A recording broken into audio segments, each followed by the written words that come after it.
buenos días. Vamos ahora con la conferencia de la señora doña Virginia Carcedo Hillera, secretaria general de Inserta Empleo, por presentarles brevemente a la señora Carcedo.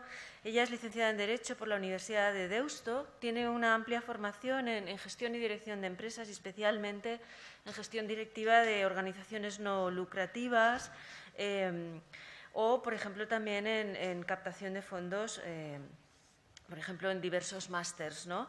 Además, tiene una amplia experiencia profesional, por ejemplo, como jefe del Departamento Comercial del Centro de Investigación y Desarrollo de Aplicaciones Tiflotécnicas de la ONCE.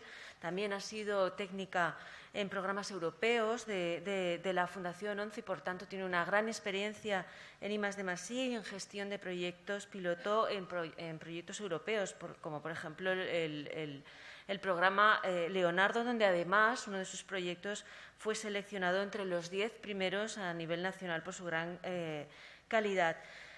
Ha sido también técnica experta en el área de empleo y formación de la Fundación ONCE, pues coordinando y gestionando los estudios y las redes relacionadas con el programa operativo y con otros programas gestionados dentro de este área. Ha sido además también directora general adjunta de la asociación Inserta, que, como saben, es la entidad experta en el empleo y la formación de la Fundación ONCE.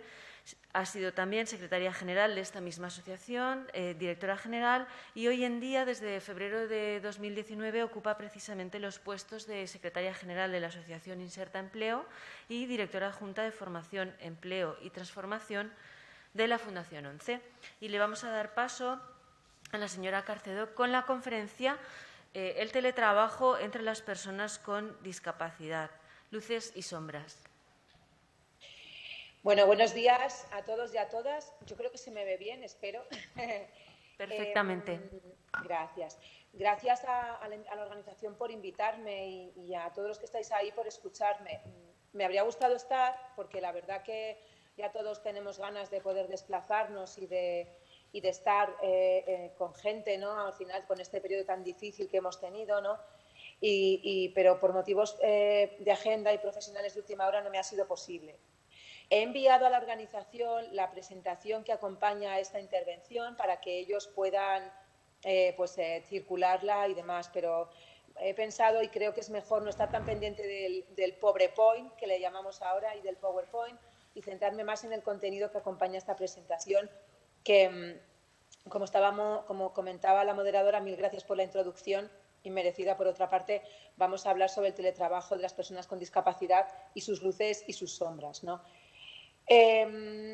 Realmente el teletrabajo era una preocupación que ya teníamos en Fundación ONCE, en Inserta Empleo, y que ya veníamos desarrollando en proyectos desde el año 2009. Concretamente hicimos un proyecto con Universia, Sonia Viñas colaboró conmigo en este proyecto, le llamamos Teledislab, y era un proyecto relacionado con mujeres con discapacidad en el entorno rural y el teletrabajo. Pero por empezar un poco a entrar en materia, siempre ha habido muchos estereotipos sobre el teletrabajo y sobre todo en España. Digo esto porque ya digo que desde 2009 empezamos con un proyecto de teletrabajo de mujeres, hicimos un libro blanco también sobre el teletrabajo, pero como que en España estos años, pues como el teletrabajo no era una prioridad, no era somos un país más bien presentista, ¿no? Y realmente pues había muchos estigmas sobre el teletrabajo, ¿no? Definiendo lo que es el teletrabajo, podemos decir que es el trabajo que se realiza desde un lugar fuera de la empresa, utilizando las redes de telecomunicación,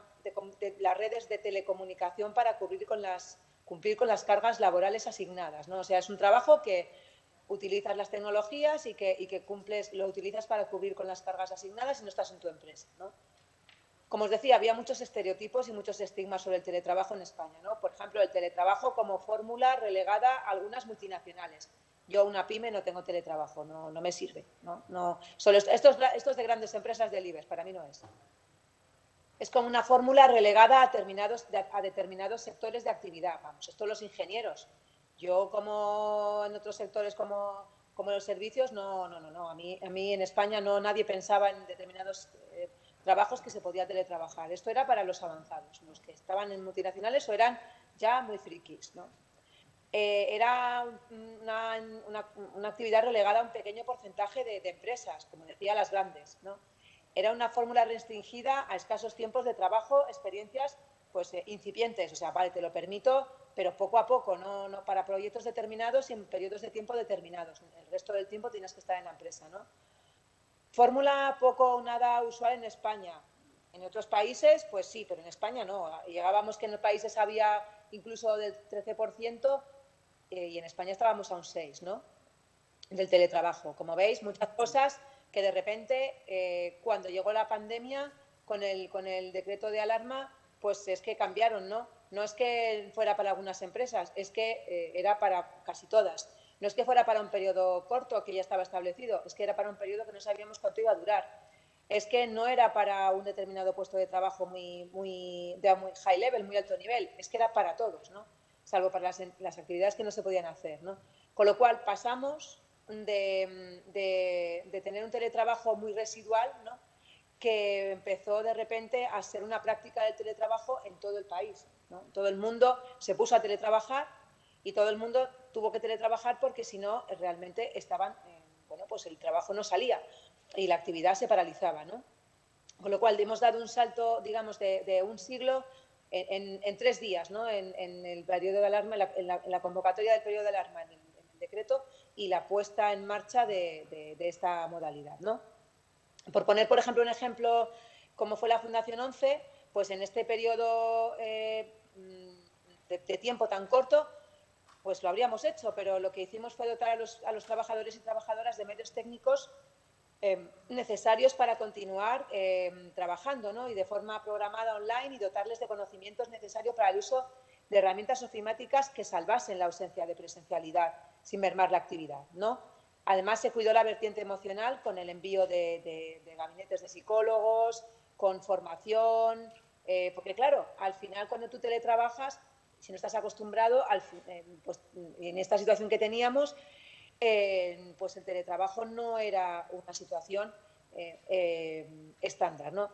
He de decir que cuando estuvimos trabajando en pandemia se teletrabajaba, pero no era el teletrabajo del que estamos hablando, ¿vale? Fue una situación compleja, pero el teletrabajo del que hablamos aquí, del que vamos a extraer aprendizajes, aunque sí nos ha servido para eso, el teletrabajo no es durante la pandemia, el teletrabajo es prestar los trabajos, como decíamos antes, utilizando las redes para fuera de la oficina, ¿no?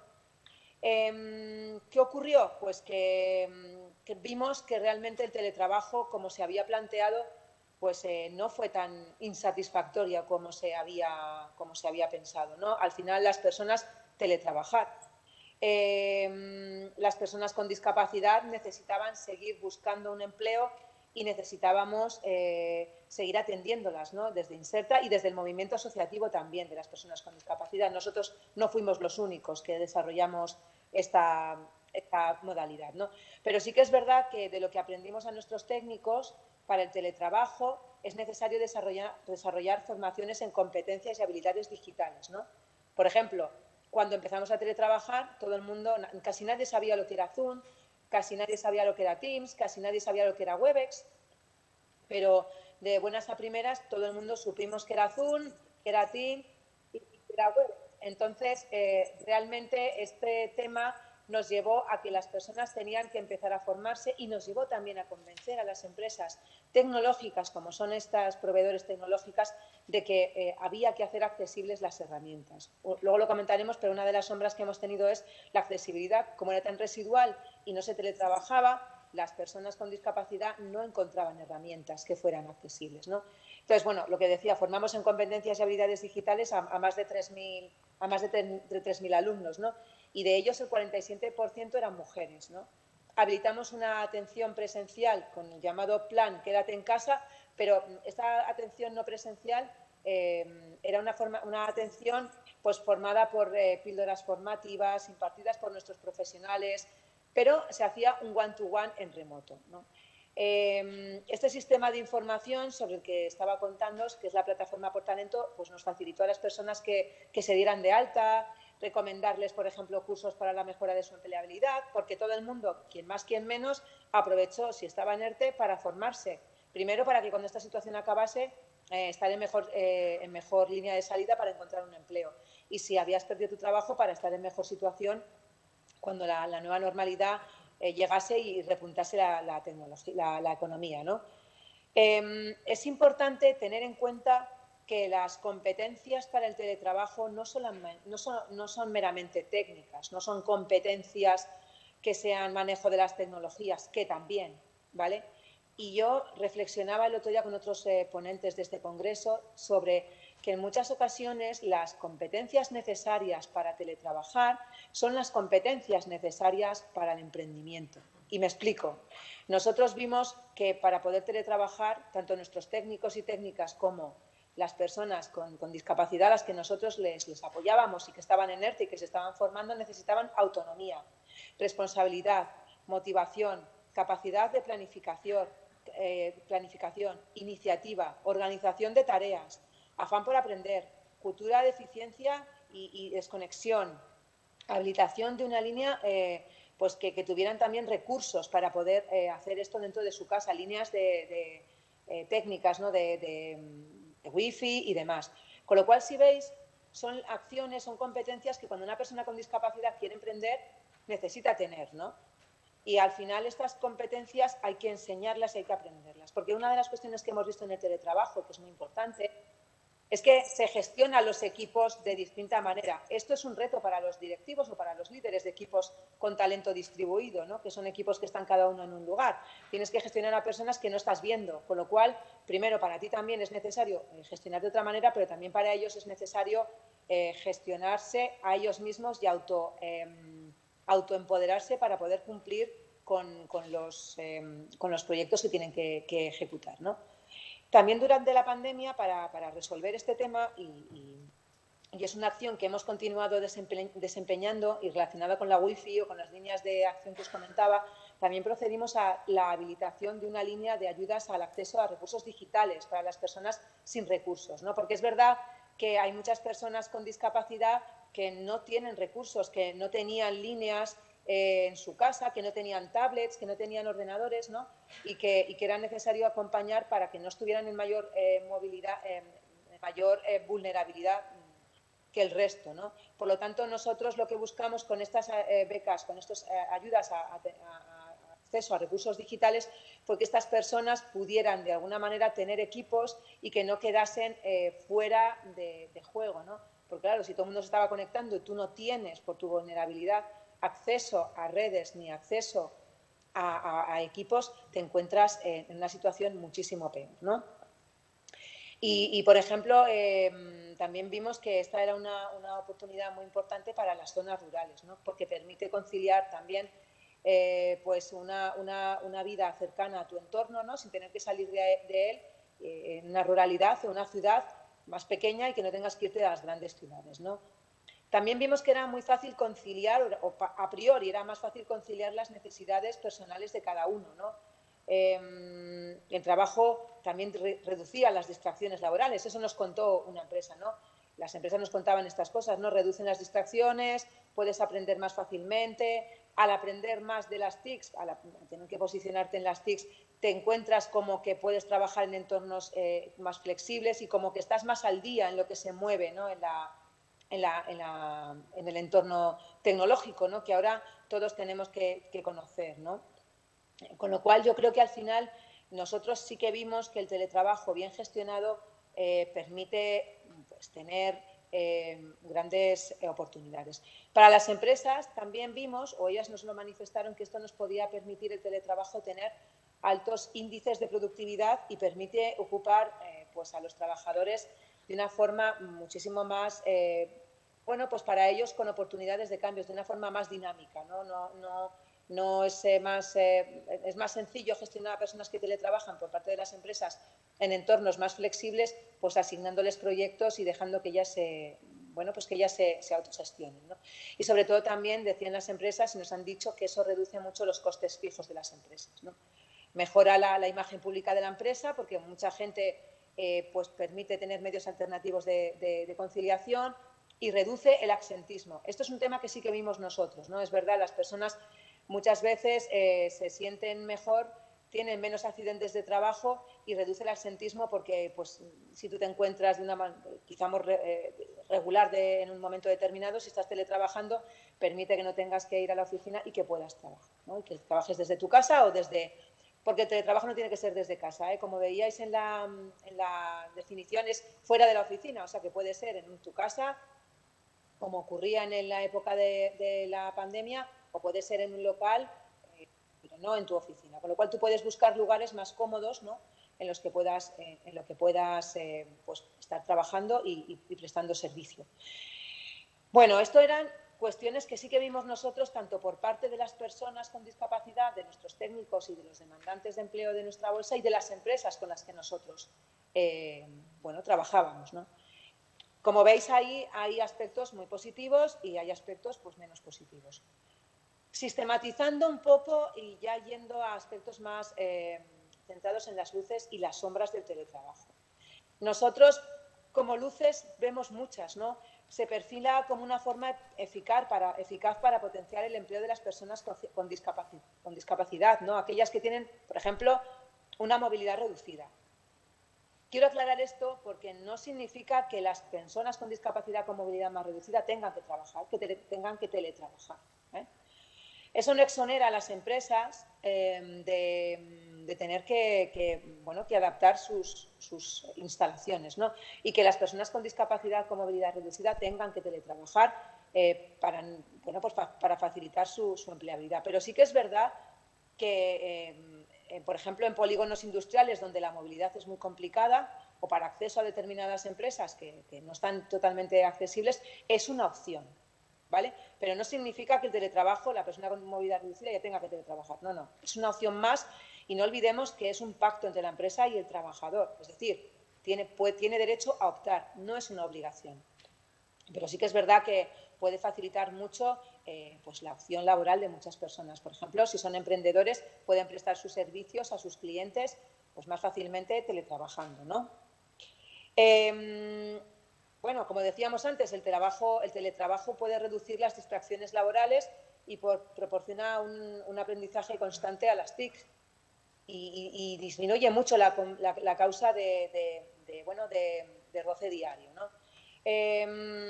Yo creo que el teletrabajo, además, favorece la vida laboral de las personas con discapacidad, si lo vemos así, porque, como decíamos, las zonas más aisladas pueden entrar en las empresas, ¿no? Y facilitan, por ejemplo, que haya prácticas, pues cuando están haciendo prácticas universitarias o prácticas no laborales, que estas puedan ser online, ¿no? Y que pues se pueda acceder a empresas que no están realmente en tu entorno, pero que te puedan facilitar pues trabajar con empresas lejanas a tu lugar de residencia y pueda ampliar el abanico de personas que buscan prácticas o que buscan trabajo no en su lugar de residencia, ¿no? Y eso también es muy importante porque por temas de la España vaciada, ¿no? y de anclaje de la población al territorio. Vemos también que para las empresas es muy importante este tema porque, bueno, el buscar otras alternativas para que las personas presten sus servicios puede redundar en una mejora de su imagen, de la imagen que las personas tienen, ¿no? de esas empresas. Y también vemos que es una forma muy útil de anclar el talento. Hemos visto que las empresas anclan más el talento, o ellas nos lo han comentado, de las personas con discapacidad, de las personas en general, si les ofrecen esta opción, ¿no? Con lo cual, si veis, hay luces en el teletrabajo que pueden ser de interés. Ahora vamos a las sombras. Nosotros hemos detectado también sombras en el teletrabajo, ¿no? Y voy a poneros varios ejemplos y centrados en colectivos, ¿vale? Todas estas luces que yo os he contado tienen su lado, digamos, oscuro. Podemos decir que mayor productividad, hay que tener un derecho a la desconexión. Muchas personas que nos contaron, pues veían, era muy difícil teletrabajar porque todo el mundo estaba teletrabajando en su casa y ahora, como veremos, la corresponsabilidad no se daba. Esto, como os digo, en el teletrabajo real, en situación real, se tiene que solicitar, porque ya no es una obligación y es un acuerdo con el trabajador. Pero en el momento de la pandemia sí que se dio que todo el mundo teletrabajaba. Había gente que estaban, todos lo hemos sufrido, había personas y familias que estaban la madre en el salón, el padre en la cocina y los niños en las habitaciones estudiando y teletrabajando. Esto se tiene que resolver, ya digo, pero sí que es verdad que todas las luces que he comentado pueden tener sus sombras si no se aquilata correctamente el teletrabajo en el caso de las personas con discapacidad y sin discapacidad. No olvidemos este tema. Bueno, como sombras, ya brevemente las que nosotros hemos detectado. Desde Inserta, nosotros realizamos una encuesta con personas de nuestra base de datos. No sé si conocéis Inserta, pero somos la entidad de recursos humanos de Fundación 11 y trabajamos con una bolsa de demandantes de en torno a 300.000 personas con distintos perfiles y con más de 30.000 empresas de distinto tamaño. Hicimos una encuesta sobre el COVID en el año 2020, la primera encuesta sobre cómo estaban las personas en relación con el COVID, las personas de nuestra bolsa de demandantes, y en este mes de julio hemos lanzado otra encuesta relacionada con la vacunación y cómo habían vivido ellos también pues el teletrabajo y el empleo en la situación COVID, ¿no? Y estas cuestiones que os estoy comentando, pues lo preguntamos a las empresas y se lo preguntamos a las propias personas, ¿no? Ellas se sentían en una situación mucho más complicada, la pandemia les dejó una situación mucho más complicada porque se destruyeron mucho más contratos y veían que el teletrabajo podía ser una opción para no perder ese empleo, ¿no? Y muchas empresas también utilizaron el teletrabajo pues para continuar y conservar el contrato de personas con discapacidad. Como sombras que nosotros vimos en Inserta y en Fundación 11 y que yo creo que se puede extrapolar a esta metodología de trabajo, ¿no? Por citar dos colectivos, nosotros trabajamos en un proyecto que se llama Mujeres en modo NVG con mujeres que sufren violencia de género. Las mujeres con discapacidad víctimas de violencia de género estaban especialmente afectadas por el estado de alarma, compartían vivienda y mayor cercanía con sus agresores y la tasa de incidencia se dio en mayor medida en estas mujeres con discapacidad, ¿no? Porque, bueno, pues tenían que vivir con sus, como digo, con sus agresores y al final pues teníamos que conseguir trabajar con ellas para que tuvieran, digamos, un tutor o un compás, como les llamamos nosotros. Compás en inglés es brújula, son técnicos y técnicas expertos en violencia de género y los tenían como referentes pues para apoyar a esas mujeres en esa situación tan complicada. De hecho, nosotros tenemos en nuestra bolsa de demandantes a 3.300 mujeres con discapacidad víctimas de violencia de género, ¿no? Entonces, bueno, a estas mujeres víctimas de violencia de género lo que hubo que hacer era aportarles apoyos, ¿no? Ver cómo podíamos darles empoderamiento, ¿no? Y lo que se hizo fue con ellas generar talleres de empoderamiento donde esas mujeres se formaban, donde podían de alguna manera poner sobre la mesa su situación y donde pues, se les daban herramientas para empoderarse, ¿no? Y para, si tenían algún problema, poder acudir a nosotros, ¿no? Estas mujeres realmente, como digo, sufrieron mucho, pero con los talleres que nosotros les impartimos, pues yo creo que pudieron de alguna manera sentirse menos solas, ¿no? Y pudieron de alguna forma, si había alguna situación compleja, pues dar la voz de alarma y poder sentirse más acompañadas. Pero además de todo eso, con esos talleres lo que hicimos fue profundizar en el proceso de recuperación de estas mujeres. Las mujeres que sufren violencia de género pues primero tienen que tener un ciclo de recuperación para encontrarse a sí mismas, empoderarse y después trabajar. Y esto nos sirvió durante la pandemia para poder profundizar en su ciclo de recuperación. Porque no se quedaron solas y con estos talleres de empoderamiento pues ellas pudieron de alguna forma poder no sentirse abandonadas y poder empezar a trabajar en estar en mejor situación cuando la pandemia terminase, ¿no?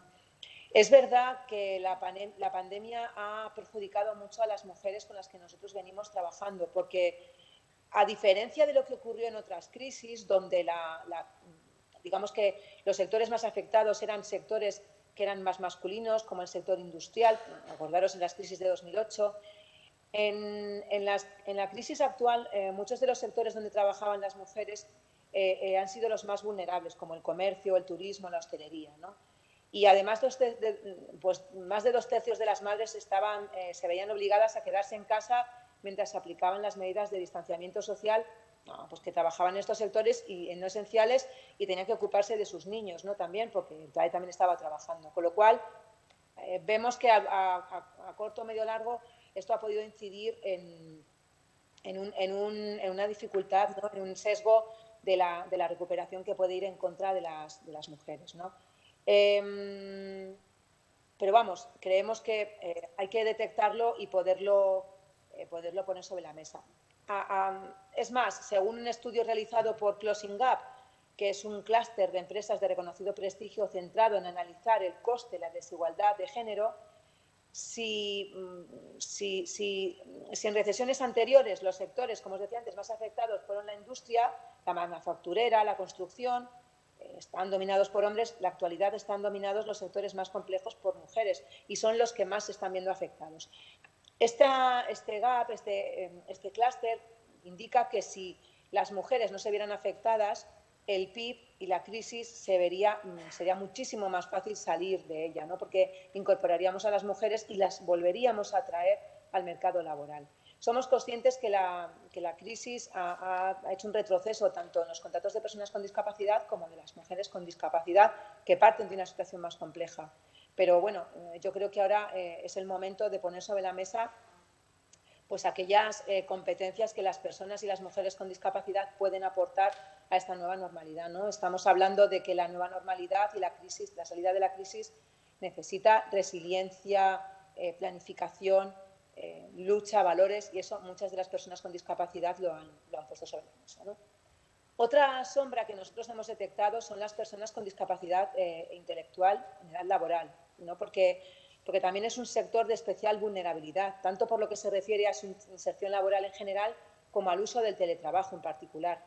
Un 14,6% de las personas de nuestra bolsa de datos en Inserta Empleo tienen discapacidad intelectual.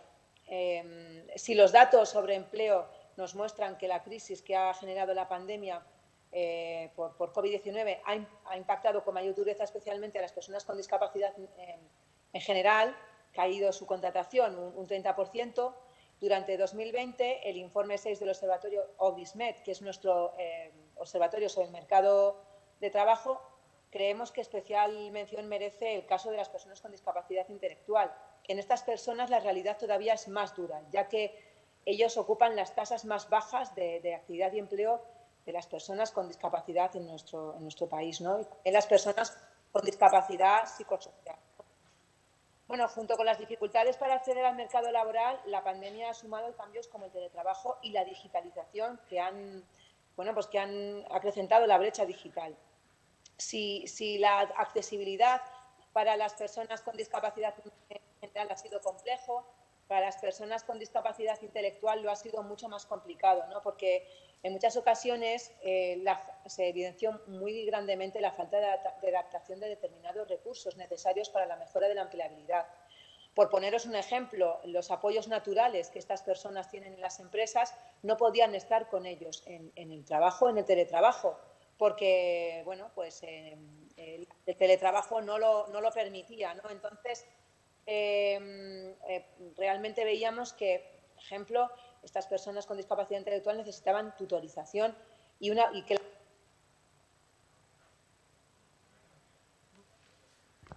Perdona, Virginia, ¿me oyes? Más las empresas sí que nos fueron bastante positivas en este apoyo a las personas con discapacidad intelectual en algunos casos. En otros, la verdad que tenían bastante dificultad.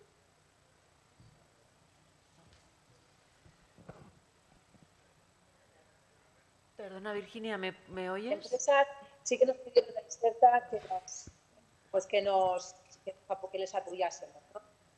Las personas con discapacidad también intelectual también se vieron en mayor dificultad porque la formación pasó de ser presencial a ser una formación online. Todos sabemos que la formación presencial se paralizó, no se pudo hacer formación presencial y hubo que pasar a la formación online. Esta formación online no estaba pensada para las personas con discapacidad en general ni para las personas con discapacidad intelectual en particular, porque era una formación cuyos contenidos, ¿no? Tanto los interfaces como los contenidos, metodológicamente en muchos casos no estaban pues a su disposición. Con lo cual hubo que poner una tutorización a estas personas también por nuestra parte, acompañados por el movimiento asociativo, para que pudieran estar también siguiendo esta formación. Porque muchas empresas, además, impartieron formación a sus trabajadores. Estas personas también tenían que estar en esta formación para que pudieran estar al mismo nivel que sus compañeros. Por parte de Inserta, lo que nosotros hicimos fue reforzar el acompañamiento en la hoja de ruta hacia el empleo de estas personas a través de la tutorización, como os decía, one-to-one, con un grupo de seguimiento de apoyo en las nuevas tecnologías. Pero es verdad que es muy importante tener la adaptación de la información en materiales en lectura fácil, poner a las empresas también sobre aviso, porque que estos trabajadores no quedaran atrás y que los tuvieran en cuenta, pues no solamente para la recuperación, sino que no tenían que haber una desconexión de estos trabajadores del resto de compañeros, ¿no? Que ha sido uno de los temas que sí que las empresas han visto, ¿no? Que ha habido una falta de engagement de los trabajadores porque no estaban juntos y era muy difícil, ¿no? A través de una pantalla poder llegar a esta empatía. Desde Inserta lo que hicimos fue también permitir o proporcionar a estas personas con discapacidad intelectual acceder a una herramienta de evaluación de competencias adaptada, ¿no? Para evaluarse a sí mismos y poder centrar también su hoja de ruta de formación y poder ofrecérselo a las empresas, ¿no? como una forma de que ellos también vieran, las empresas vieran también que seguían trabajando y que seguían estando en el mercado laboral. Nosotros, en particular, en el año 2020 atendimos a más de 2.000 alumnos con discapacidad intelectual con nuestra tutorización. Se formaron en competencias y habilidades mejorando su perfil. Pero esto debemos seguir trabajándolo y seguir convenciendo a las administraciones en sus nuevas regulaciones para que las personas con discapacidad sean uno de los colectivos que estén en su punto de mira, porque la accesibilidad no solamente es hacer accesibles las plataformas, sino hacer accesible también los contenidos, ¿no? Y eso en muchas ocasiones no es muy sencillo, ¿no? Así que yo creo que es muy importante tener en cuenta estos colectivos. Hay que encontrar un equilibrio entre la vida familiar y laboral, ¿no? Dentro del teletrabajo. Ahora estamos hablando mucho del derecho a la desconexión y es muy importante tener en cuenta esto, ¿no? Hay que evitar hacer horas extra. Todos hemos trabajado, hemos dicho, no hemos desconectado nada, ¿no? Y tenemos que saber que las horas extras o las horas más allá del horario laboral hay que hacerlas cuando es necesario. Pero esto hay que tenerlo muy claro en el tema del teletrabajo, ¿no? Para mí estas son las principales luces y las sombras. Por ir terminando, ¿no? Yo creo que es muy importante, hay que poner sobre la mesa que el teletrabajo, para evitar todas estas luces y sombras, tiene que tener un cambio de mentalidad, de cultura organizacional y de estilos de control y supervisión. En España somos muy presentistas, estamos muy de aquello, no nos fiamos mucho de aquello que no podemos tocar.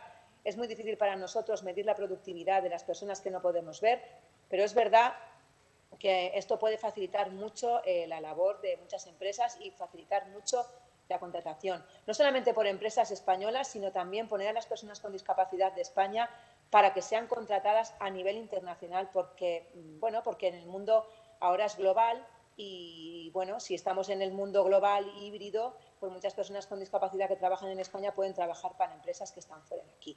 Es verdad que tenemos que buscar diseñar nuevas herramientas y avanzar a la plena igualdad, ¿no? Y generar mundos híbridos que sean presenciales y tecnológicos. Yo creo que no obstante, a pesar de las ventajas, las luces y las sombras que estamos hablando, hay muchas empresas, si veis las noticias, que, como os decía, por la falta de engagement o de vinculación, están pensando en no seguir con el teletrabajo, sobre todo por la nueva normativa que ha salido a partir del 30 de septiembre, que deberán adecuar su normativa y sus contratos de teletrabajo a lo que recoge la normativa, ¿no? Y en muchas ocasiones esto se está viendo, pues, como, por ejemplo, pues citaos algunos, el abono de los gastos derivados de la realización del trabajo a distancia, ¿no? esto les está dando muchos problemas a las empresas y genera muchas dudas, nos lo están comentando los abogados laboralistas, ¿no? Así que las empresas están buscando más irse a sistemas híbridos, como os comentaba, ¿no? Y una de las cosas que estamos viendo es que el teletrabajo va a convertirse más que, o por lo menos nuestra experiencia, más que en un tema de colectivo, en una cuestión one-to-one, de persona-empresa, ¿no? Esto puede ser muy útil para las personas con discapacidad, también para recoger sus intereses y sus necesidades, pero hay que estar un poco a ver cómo evoluciona, ¿no? Por último, sí que es importante también tener en cuenta, como os decía, que el teletrabajo va a favorecer un gran protagonismo de las profesiones de los sectores del comercio electrónico, de la distribución, atención al cliente, agricultura, utilizando las nuevas tecnologías, y por lo tanto yo creo que hay que tener en cuenta que esto al final ha venido para quedarse, ¿no? Pero sí que es verdad que el mundo híbrido favorece mucho a las personas que están en un perfil como más tecnológico. Aquí nosotros desde Fundación 11 pusimos en marcha el proyecto Por Talento Digital, que busca formar en competencias digitales a personas con discapacidad que estén trabajando o en riesgo de perder su empleo, o que estén en el mercado laboral desempleadas. Con lo cual, yo creo que el teletrabajo puede ayudarnos, si lo hacemos bien, a reducir la brecha histórica que existe entre tasas de empleo y de actividad de las personas con discapacidad, pero yo creo que tenemos que tener en cuenta que las tablets, los móviles y demás han servido como adaptaciones tecnológicas de las personas con discapacidad, pero no debemos olvidar que hay otras muchas cosas, como son el acompañamiento, la empatía, la plena igualdad, y no dejar a nadie atrás, como dicen los ODS, ¿no? El teletrabajo es muy importante, pero si queremos que el trabajo, que estemos en una sociedad con visos de ser más sostenible, tiene que ser verde, inclusiva y digital. Y en esto yo creo que las personas con discapacidad tienen mucho que aprender y tienen mucho que enseñar, sobre todo, ¿no? Las empresas tienen que ser partners nuestros en esto, y el teletrabajo es una opción, pero no la única. Por mi parte, muchísimas gracias y espero que haya sido una presentación que os haya suscitado cuanto menos cuestiones en las que creo que hay un espacio ahora para preguntas que nos puedan llevar a un interesante debate. Gracias.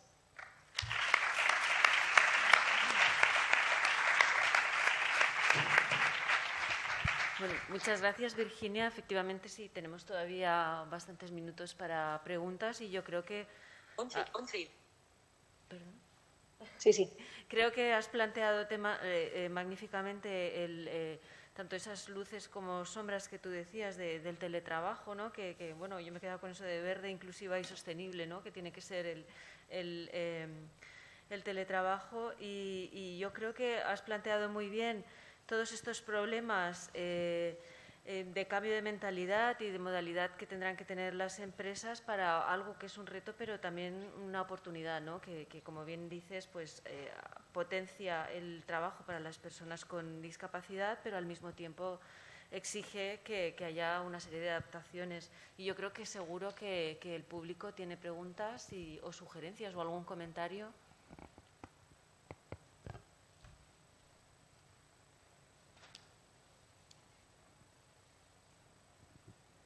Buenos días. Yo quería, más que preguntar, es una reflexión.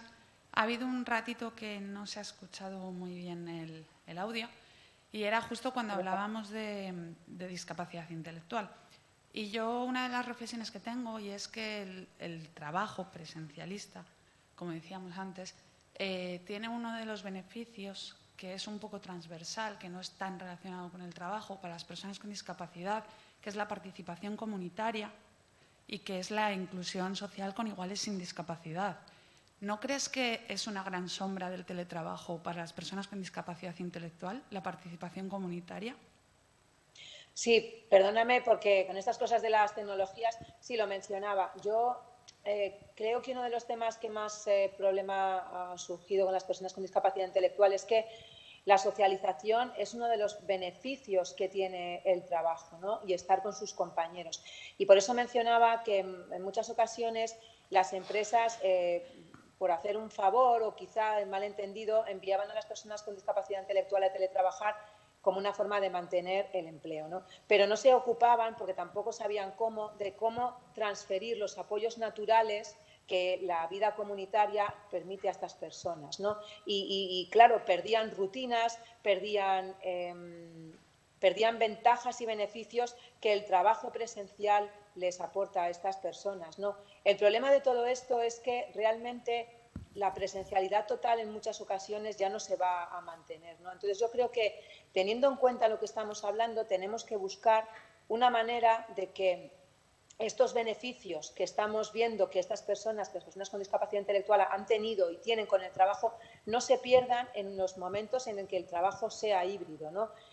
Porque realmente al final las empresas lo que van a hacer, y lo que nosotros estamos viendo, es quizá reducir puestos en donde estas personas venían trabajando, pues, administrativos, bueno, de espacios, ¿no? Y realmente estamos viendo que está siendo un trabajo híbrido y que las personas que están reduciendo los tiempos de estadía en las oficinas. Entonces, mi opinión es que es verdad, pero que tenemos que buscar una forma de que esos apoyos naturales, de que ese trabajo, de que esa convivencia comunitaria que tú comentas y que yo estoy de acuerdo, no se pierda, porque la total presencialidad yo creo que al final no va a ser posible, porque la digitalización ha venido para quedarse. Es verdad que el teletrabajo salvaje, que parecía que era lo que iba a imperar, no lo va a ser, pero sí va a ser híbrido. Entonces tenemos que buscar unos nuevos ajustes que a la empresa le permitan sentirse cómoda, pero que al mismo tiempo a la persona con discapacidad intelectual no la deje desprotegida en los momentos en los que está en su casa, no pierda sus rutinas y que siga teniendo esas ventajas que el empleo le permite. Totalmente de acuerdo. Y mis disculpas si en algún momento no se ha escuchado, perdonad. Buenos días. En relación con las luces y las sombras del teletrabajo, quería comentar que ya desde hace 20 años hay bastante literatura. Es obvio que el COVID nos ha puesto este laboratorio para conocer las ventajas y desventajas del teletrabajo, pero hay una literatura bastante extensa en la doctrina laboral desde hace 20 años sobre esta cuestión. Y bueno, a mí yo que me dedico al derecho del trabajo, ha sido posible, digamos, advertir sobre todo esas desventajas que tiene también el teletrabajo. Usted ha hecho una reflexión con la que yo no comparto, que obviamente la respeto. No sé si habrá algún tipo de estudio, de análisis sobre ese asunto. Yo creo que ha pasado poco tiempo como para ello. Y es achacarle, en cierto modo, a la norma actual sobre el teletrabajo una huida, es decir, achacarle a la propia norma, que ha sido una norma además consensuada entre los agentes sociales, achacarle cierta huida de algunos empresarios a enviar a sus trabajadores a trabajar a distancia. Y no estoy de acuerdo porque, de hecho, la propia norma laboral, a pesar que hay mucha literatura, mucha doctrina, desde hace tiempo, la propia norma laboral era muy antigua al respecto. Yo recuerdo que cualquiera puede comprobar que en el Estatuto de los Trabajadores sigue vigente el derecho a un tablón de anuncios, a un tablón físico en las empresas, algo que es absolutamente absurdo. Quiero decir que la norma básicamente lo que hace es delimitar el porcentaje mínimo de trabajo para considerarse teletrabajo, y sencillamente lo que viene a decir es que si es teletrabajo y el trabajador trabaja en su domicilio o a distancia, los instrumentos para realizar ese trabajo los tiene que poner a su disposición la empresa, nada más. Es decir, yo no creo que eso sea motivo como para que una empresa medianamente viable pues huya del teletrabajo por esa sencilla cuestión. Muchas gracias. Bueno, yo totalmente de acuerdo contigo en que la norma establece eso. Yo no es una posición doctrinal. Nosotros hemos hablado con abogados que nos han trasladado que muchas empresas les genera dudas, eso que tú estás comentando, y que tienen que analizar si efectivamente económicamente eso les es rentable, y esto es una realidad. No la digo yo, se ha leído en muchos artículos y no seré yo quien diga que la norma no está bien estructurada y no está bien implementada, pero la realidad es que muchas empresas que durante la pandemia no han tenido que asumir los costes porque realmente fue una situación que, como digo, no es teletrabajo al uso, sino que fue una situación obligatoria. Ahora, según esta norma, tendrían que asumir estos costes, ¿no? Entonces, las empresas les generan dudas, pues este cambio de paradigma que hace que yo no digo ni que sí ni que no, simplemente pongo sobre la mesa que puede generar una cuestión de que a las empresas, yo no digo en su mayoría, pero sí que a nosotros nos ha llegado que hay artículos sobre esto en los periódicos, que los hemos leído todos, les hayan generado dudas de si les es rentable económicamente hacer esto. Yo creo que habrá que poner sobre la mesa la rentabilidad económica y todos los beneficios que hemos puesto sobre la mesa de conciliación, de reputación, de falta de baja de absentismo y otras muchas cuestiones que una empresa tiene que poner sobre la mesa a la hora de poner en marcha una política o no. Pero es verdad, ya te digo que estas son unas cuestiones que a nosotros sí que nos las han trasladado, sí que en distintos foros lo hemos escuchado y me limito a poner sobre la mesa una cuestión que creo que es de interés a la hora de hablar de las luces y las sombras del teletrabajo, porque realmente no es una cuestión de que todas las empresas mayoritariamente vayan a hacer un cambio que venían teletrabajando en la pandemia vayan a teletrabajar automáticamente, porque hay elementos que nos han trasladado que les hacen tener que hacer sus cálculos y que les hacen tenerse que plantear y que negociar con los trabajadores. Obviamente es una cuestión de negociar con los representantes de los trabajadores porque es un tema que les afecta y, como digo, es un derecho del trabajador también, pero también es un derecho de la empresa dentro de su potestad de organización, ¿no? Entonces, dándote la razón, creo que al final es un hecho que hay que poner sobre la mesa y que no lo digo yo, quiero decir, no es un tema que yo manifieste, una doctrina mía, es un tema que yo he escuchado y que he leído. Hola, buenos días. Bueno, estoy muy de acuerdo con usted cuando dice que esto ha llegado para quedarse, pero partiendo de la base de que el gran porcentaje de personas con discapacidad que están trabajan en el sector servicios en puestos muy poco cualificados que necesitan la presencialidad casi al 100%, me gustaría saber si sabe qué se está haciendo al respecto y como reflexión, ¿qué opina? Porque creo que estamos desaprovechando totalmente la oportunidad que nos ha puesto esta pandemia de avanzar en este modelo, ¿no? Enseguida nos pidieron a todos que volviéramos a estar sentados en nuestras mesas, en las oficinas. No sé qué opina y qué sabe al respecto. Bueno, el problema que tenemos en España realmente, y no es tanto de las personas, que también de las personas con discapacidad que ocupan, que desempeñan estas labores, estos empleos, es que tenemos un sistema laboral en el que, digamos que estamos muy sobre representados por arriba y por abajo, pero no tenemos puestos, y esto que se me entienda bien, y no tenemos puestos de medio staff, ¿no? Entonces, lo que ocurre es que las personas que están ocupando estos puestos, las personas con discapacidad, en este caso intelectual o sin discapacidad intelectual, se pueden llegar a ver expulsados de estos puestos si se digitalizan o hay otras personas sin discapacidad que van a pasar a ocuparlos, ¿no? Con lo cual, se trataría más bien de, por ejemplo, con la nueva normativa que hay de FP, con la nueva normativa, con la nueva estrategia de discapacidad que se está pues planteando ahora desde la Administración, se trataría un poco de diseñar, ¿no? Ver cómo se generan primero más puestos de trabajo de este calibre, digamos, no de mayor muy alta cualificación o de más bien baja cualificación, sino media cualificación, para que haya, digamos, una redistribución de los puestos de trabajo, ¿no? Y otra cuestión también muy importante es analizar y poner sobre la mesa las microcertificaciones, ¿no?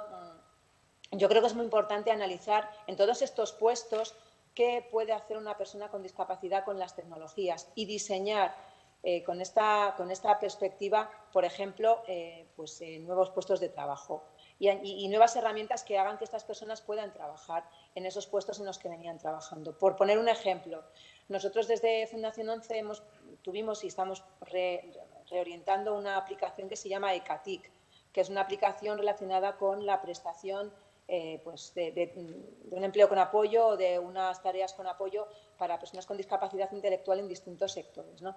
Esta herramienta el momento que la finalicemos, puede ayudar a que estas personas con discapacidad intelectual no solamente sean personas que reponen, sino que puedan gestionar stock, ¿no? Y que eso que ellas están reponiendo pase a una herramienta principal de estocaje y que permita que tengan un valor añadido, ¿no? Otro tema importante, por ejemplo, es la jardinería. La jardinería es un elemento, es un lugar donde muchas personas con discapacidad trabajan, ¿no? y que realmente al final pues, nos va a llevar a que tengamos que diseñar nuevas herramientas que permitan su manejo, pues por ejemplo, lo que está ocurriendo ahora con el riego, ¿no? Ahora hay herramientas que te riegan, lo que tú tienes que hacer es controlar que lo hagan, ¿no? Pues hay que buscar que estas personas no se queden atrás y que haya una digitalización de sus puestos sin dejarlos atrás. Otro elemento importante es la realidad virtual y la realidad aumentada, ¿no? Nos estamos encontrando con que hay muchas empresas con que la formación, pues antes que era una formación esencial, que las personas podían hacer prácticas en sus sedes, a nosotros al menos nos está ocurriendo, ahora menos, pero hubo un tiempo en que más, nos está ocurriendo que no les gustaba o no querían que esa formación se hiciese en sus instalaciones, ¿no?